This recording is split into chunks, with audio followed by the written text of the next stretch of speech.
বন্ধুরা, একদিন একটি বড় দানব বিড়াল ছানাটিকে আর তার মাকে তাড়া করতে থাকে।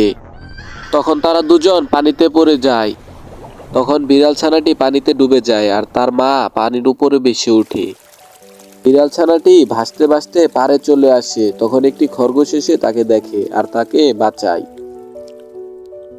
তখন খরগোশটি তাকে তার মাথায় করে নিয়ে চলে যায় আর তার শরীর মুছে দেয়। বিড়াল ছানাটি অনেক অসুস্থ ছিল আর খরগোশটি তাকে খাওয়ানোর জন্য মাছ রান্না করে।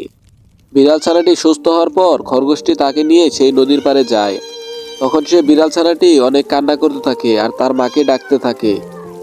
তখন দেখে তার মা মারা গিয়েছে আর তারা দুজন অনেক কান্না করতে থাকে। কান্না করতে করতে খরগোশটি তার মার জন্য একটি কবর খুঁড়তে থাকে আর তার মাকে সেখানে কবর দিয়ে দেয়। বিড়াল ছানাটি তখন অনেক কান্না করে। বন্ধুরা, ভিডিওটি ভালো লাগলে অবশ্যই সাবস্ক্রাইব করবেন।